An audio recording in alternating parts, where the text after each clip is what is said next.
Je comprends les propriétaires de demander des enquêtes de crédit, ils le font bien. Sinon, c'est difficile à maudit de mettre les locataires à la porte même quand ils ne payent pas. Donc, je ferais pareil. Ce que tu ne comprends pas, c'est que l'enquête de crédit ne fait que dire ton passé et non ton présent ou ton futur. Ce que tu comprends pas, c'est que même s'il a un crédit parfait, qu'est-ce qui dit que le mois prochain, il va pas crasher, perdre sa job, tomber en dépression, avoir le cancer, tomber malade et que là, il ne pourra plus payer ses factures? C'est ça que tu dois te catcher. Tu penses que d'avoir un bon crédit, ça t'assure qu'il va te payer pour la prochaine année, ce qui est totalement faux. C'est un faux sens de sécurité. Je suis l'exemple. Moi, j'ai 40 ans. La première fois que j'ai fait un défaut à mes paiements, c'était à 38 ans. J'ai toujours payé toutes mes factures à temps, toutes mes billes à temps, toujours. Quand Eric est mort, j'ai même toujours payé mes factures, tout. J'avais l'héritage, je pouvais payer comptage, je pouvais payer...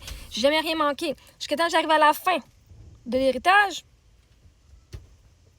je n'aurais pas pu anticiper manquer mes paiements. Et là, c'était pas juste mon loyer qui s'est pris 2 mois parce que je l'ai payé en retard, mais je l'ai payé quand même. C'était mes assurances.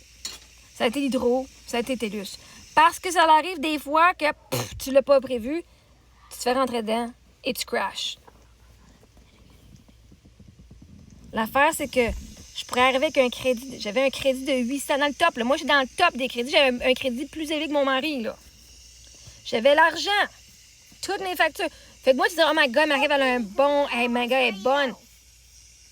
Mon propriétaire l'a fait. Il a checké pendant 4 ans et... 3 ans et 10 mois. J'ai été parfaite. Les 2 derniers mois, j'ai eu de la misère.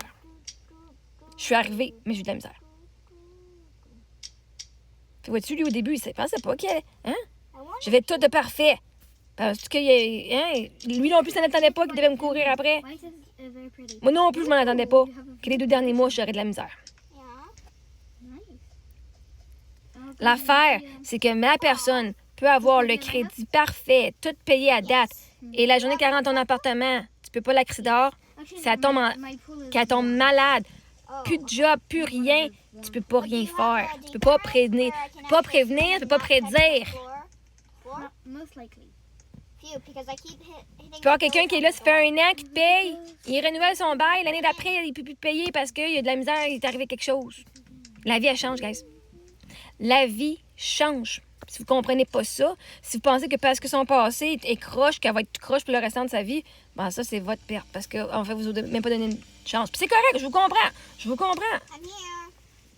Mais si tu penses que parce qu'elle a un crédit parfait, puis une cote parfaite, puis de l'argent parfait, avant qu'elle rentre chez vous, ça veut absolument rien dire de ce qui va se passer dans l'année.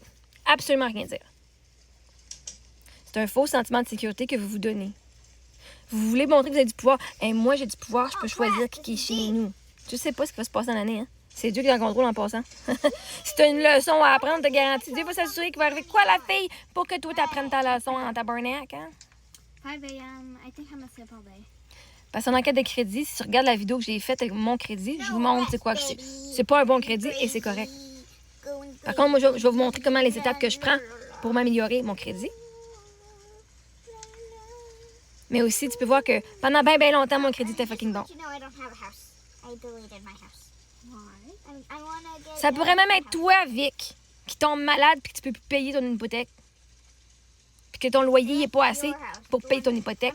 Ça pourrait être toi qui as besoin de compassion une journée. C'est toi qui tombes malade, ta femme tombe malade, tu perds ta job, whatever, tout passe au feu. Après ça, la banque, elle te regarde de la même façon que tu regardes les autres. Mais là, tu payes pas. Oh my gosh, I've denied that room. Sauf que les autres peuvent te mettre dehors en crise, par exemple. Si tu payes pas tes taxes et tes impôts, puis tu payes pas tes affaires. Hein? Tu n'es pas au-delà des locataires. En fait, être propriétaire, tu penses que c'est toi qui as le choix. Moi, quand je vais voir, je fais... Tu pourrais avoir le loyer le moins cher possible. Chris, t'es-tu quelqu'un avec qui je veux rester en lien pendant 1 an, tabarnak? T'es-tu quelqu'un qui juge le monde? Parce que si tu me parles puis j'entends du jugement, je fais « Hé, tabarnak, je m'en fous. Je veux une fille qui me donne une maison gratuite. » La façon qu'elle parlait, je non! Elle n'était pas une personne en qui j'avais confiance. En tant que propriétaire, vous n'avez pas le pouvoir parce que ça prend... Vous, là, le propriétaire, c'est vous, là, qui êtes dans la merde. Là. Si vous n'avez pas de locataire, là, c'est vous autres que votre hypothèque, elle passe quand même. Puis tu n'auras pas les moyens. C'est vous autres qui êtes désespérés d'avoir des locataires. Vous pensez que vous avez la main sur les locataires. Le locataire, il peut avoir un ami qui va l'héberger gratuitement. J'ai un ami, moi, que c'est lui qui paye. Il y a son ami qui a de la misère financièrement. Ben, il paye pour son loyer, lui. C'est correct, moi, ça me fait plaisir. Le monde va s'arranger si vous demandez trop cher ou si c'est trop genre... L'affaire, c'est que vous autres, vous n'avez pas de personne là, dans votre loyer. Là. C'est vous autres qui payez les frais. C'est correct, c'est prêt. Mais c'est vous autres qui êtes dans la merde si vous n'avez pas de locataire. Fait qu'autant que le locataire, les propriétaires, c'est eux autres qui font « Bon, est-ce que moi, je te veux chez nous? » En tant que locataire, c'est à moi de décider est-ce que moi, je veux t'avoir comme propriétaire. Parce que si t'es chiant, je veux pas t'avoir. Arc. Quel genre de personne es-tu? Parce que c'est pas vrai, moi, rester dans un endroit avec un propriétaire qui est de la merde. Puis qui est salaud, puis qui fraude, ou qui est profiteur, ou qui juge les autres, puis qui rabaisse, puis whatever. Les locataires sont en pouvoir. Parce qu'eux, ils n'ont pas rien à perdre. Vous autres, vous avez votre maison à perdre.